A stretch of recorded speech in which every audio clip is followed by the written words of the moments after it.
whilst the long night of the Dark Ages covered Europe and darkness covered the people, the lamp of truth still shone brightly in Scotland and Ireland. These two countries on the brink of the known world stood like a wall to resist the menace of advancing religious tyranny. Scotland in particular, like the Waldenses in northern Italy, found in her rugged mountains a fortress.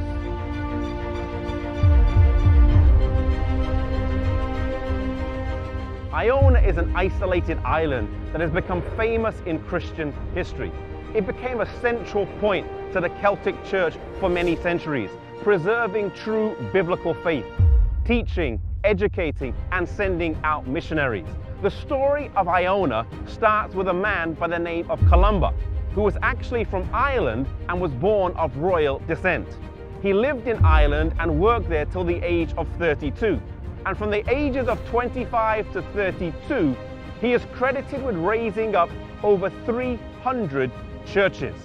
Having a missionary spirit burning deep within him, he set sail from Derry in the year 563 with 200 of his companions and came to Scotland.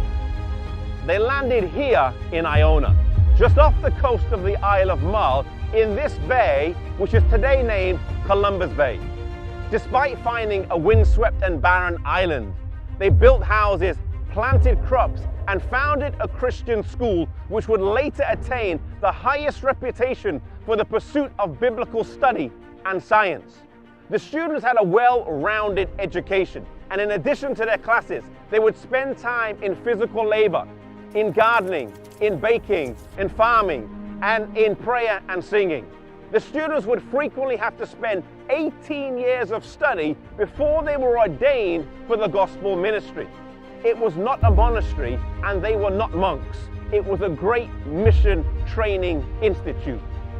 The Bible was central to Columba and the school here in Iona. Columba built a church on the Bible and the Bible alone, and is credited with copying 300 copies of the New Testament himself with his own hands. Imagine how many copies his students and fellow faculty produced over the many years the school was based here on this little island of Iona. They followed the commandments of the Bible, including keeping the fourth commandment. In fact, the church here in Iona kept the Sabbath for several centuries. In many ways, the believers here were preserving a faith that was handed down to them over the generations since the earliest believers. They did not see themselves as reformers or as breaking away from Rome, for the faith that they kept had been around much longer. Columba labored here for 34 years before passing to his rest on the 9th of June, which was a Sabbath day. Iona would for many centuries be a leading center of the Celtic Church, sending missionaries out from the shores of Scotland flowing to the continental church. Columbus' followers would hold this island for 641 years before they were driven out by the Benedictine monks. Iona stands to us today and gives us lessons in the missionary work that took place here. While today many people come for a time of peace, reflection, and contemplation, a place where they can feel closer to God, we cannot deny the work that took place here. Maybe God is calling you to go and get trained, like the missionaries who would come here to be trained and would go out for service. Maybe God is calling you to be trained for mission service. Maybe He's calling you to a life of full-time ministry. Maybe God is calling you to change the whole course of your life.